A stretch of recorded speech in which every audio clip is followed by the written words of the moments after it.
The technology has taken us now down to the size of a water fuel injector. In order to run your car on water, the only thing we need to do is replace your spark plugs. Hook it to a computer system, take a water tank, feed the water under pressure around 125 pounds of pressure. The water is converted, goes through a resonant cavity, it's converted into thermal explosive energy on demand that occurs inside the engine. Furthermore, the design technology of the water fuel injector pushes out the water, pushes out any ambient air in the process, and as a result, when the water fills the resonant cavity, and it's now, when high voltage hits it, now converts it, liberates the gases from the water, ionizes it, and then goes into spark ignition. It has minimal amount of interaction with the ambient air, so therefore you knock down any form of nitrous oxide, which is minimal anyhow, to almost an absolutely negligible factor. So the water fuel injector now can fit into any internal combustion engine, as you see right here, and simply regulate the water flow in reference to the applied pulse voltage frequency electronically. Go ahead. You remember I had mentioned that the same engineering design specification of one system would apply to all systems regardless of size. Did I not say that? Here's an example of the water fuel injectors as you see it that replaces your spark plug. Go ahead. Here's shown in place in a Volkswagen engine. You'll see a dune buggy running on the water. Go ahead.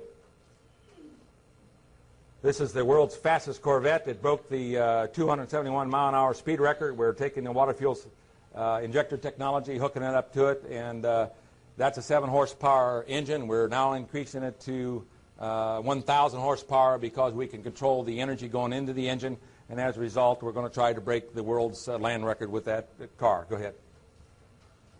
This shows where we're hooking up to an Alaskan Bushmaster in order to break the aviation history and running on water.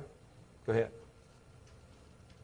This is where the injectors are now put into a tubular cylindrical arrangement in order to supply heat to the existing furnace or to a steel mill. Go ahead. This is an example of the injectors now being retrofitted to an internal a jet engine. Go ahead. This shows the Jet Commander. We're now retrofitting the technology to. We're going to try to break the record to go around the equator non-stop and turn it 90 degrees and go from north to south pole with it. So we're going to show demonstrations that we have, in fact, a viable answer to the energy problem using water as fuel. Go ahead. This shows a closer example of the jet engine where all we do is replace the injectors in the jet engine and link it up to the computer systems, which now will control the production of the gas and the hydrogen fracturing technology. Go ahead. This shows a cluster array of the rocket engines. Go ahead. Go ahead with the videotape.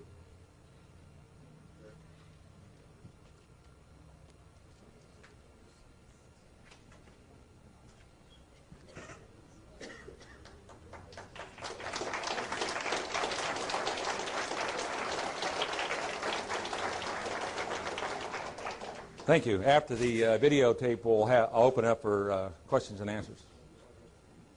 How soon and how much? All right, the average cost, it looks like, to retrofit to an existing car will be roughly around $1,500.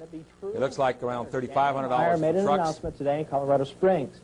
He says he's come up with a device that will hook up to any engine and allow it to run on good old H2O. News 13's Kurt Goff tonight on the possible impact of the water fuel cell. Stanley Myer says the answer to dependence on foreign oil lies all around us, in seawater, tap water, and rainwater. Any kind of H2O, he says, can power just about every type of engine. How? With the water fuel cell. It fits in the palm of his hand, but it could revolutionize the world. You're talking about a pollution-free, totally new source of energy, the voltage dissociation of water. The fuel cell converts water into a gas, hydrogen oxygen, which is released in the form of thermo-explosive energy. So the water fuel injector simply replaces the spark plug. We hook it to a hydrogen computer system which regulates and meters the flow going into the injector. It processes the water in such a way to release its thermal explosive energy and does. The tubular array exciters or voltage zones are immersed in natural water, forming the water fuel cell.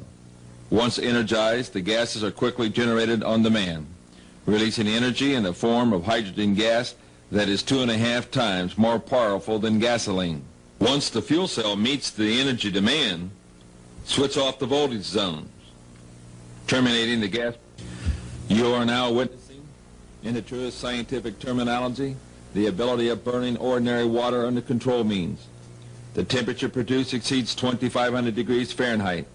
The quenching circuit prevents anti-spark back, while hydrogen gas is rendered safer than natural gas.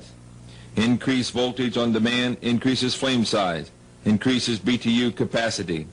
The heat energy shown is 2.5 times greater than that of gasoline and burns 3 times faster. Because of this, the gas energy can now be used to run your car on water.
Channel 6, Columbus.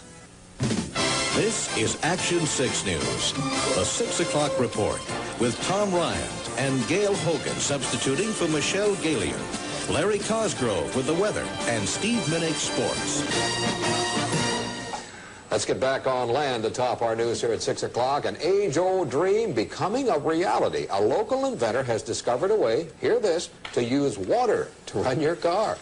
It's a major breakthrough that will no doubt make motorists happy. And as Ralph Robinson explains, the Pentagon is also showing lots of interest in this project. Water has always been considered a precious commodity, but Stan Myer's invention may make it even more valuable. He has developed what's called a water fuel cell. It has taken the place of his old gas tank. The water fuel cell breaks down water molecules into oxygen and hydrogen. The hydrogen is used to run his dune buggy. I don't care if you use rainwater, well water, city water, ocean water. If you don't have any fresh water, go ahead and use snow. If you don't have any snow available to you, they use salt water because there's no adverse effect to the fuel cell. Myer started working on this project 4 years ago. He's not a scientist. He isn't even a chemist. In fact, he never graduated from college. Myers was determined, he says, to design something to protect this country from oil embargoes. And we have calculated that if we take the dune buggy from Los Angeles to New York, we would roughly use 22 gallons of water. The Pentagon flew a lieutenant colonel in last week to look at Myer's invention. There's talk of possibly using it in the Star Wars defense program and to run Army tanks. Myers is currently perfecting a water fuel cell for cars. It will cost about $1,500. He says it won't need any maintenance, and you won't have to replace it. It'll be at least 2 years before the fuel system goes into mass production. The day it happens will be one the fuel industry hates, but it'll put a smile on the faces of those who've had to say at one time or another, fill her up. I'm Ralph Robinson.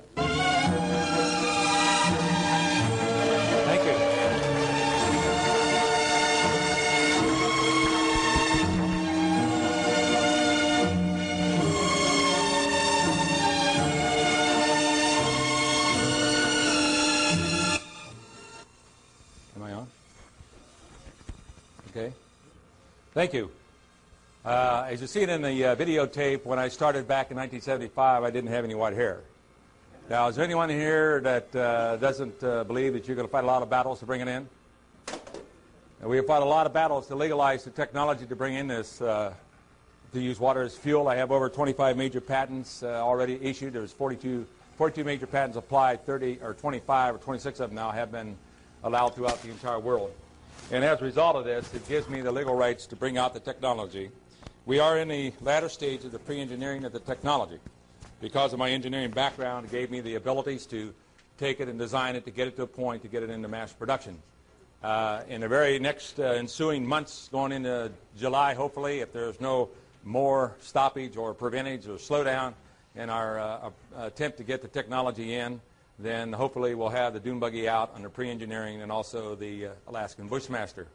But you know, the reason why I'm here today is that we can invent and develop, as the Lord has shown me, to take this technology and to use water as a fuel, to get it out to stabilize our economy. You see, we're all in the same boat, and if we don't do this, we're not going to eat it. We're not going to tell about it. Even in trying to cancel. Many people talk about all the problems that we have, and very few give the answers. But now I impart that the same responsibility the Lord has given unto me. He says, greatly I have given unto you, and greatly I expect in return.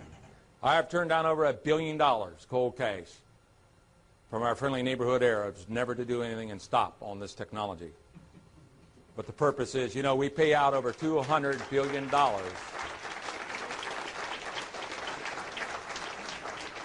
We pay out over $200 billion to the Arabs for petrol oil to maintain our industrial base. They would pay $200 billion to keep this type of technology off. So now I've imparted this responsibilities to you. The only way that we're going to bring it in, and history has shown time and time again, it's only going to come in through you and I. So I impart this responsibilities to you. We can invent and develop the technology. We can go through and fight all of our battles and our warfare and to win. But in the final analysis, it's going to come up to you.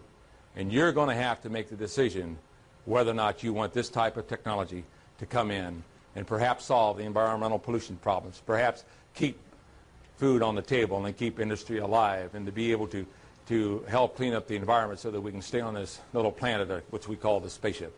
Thank you, and have a nice day. Thank you.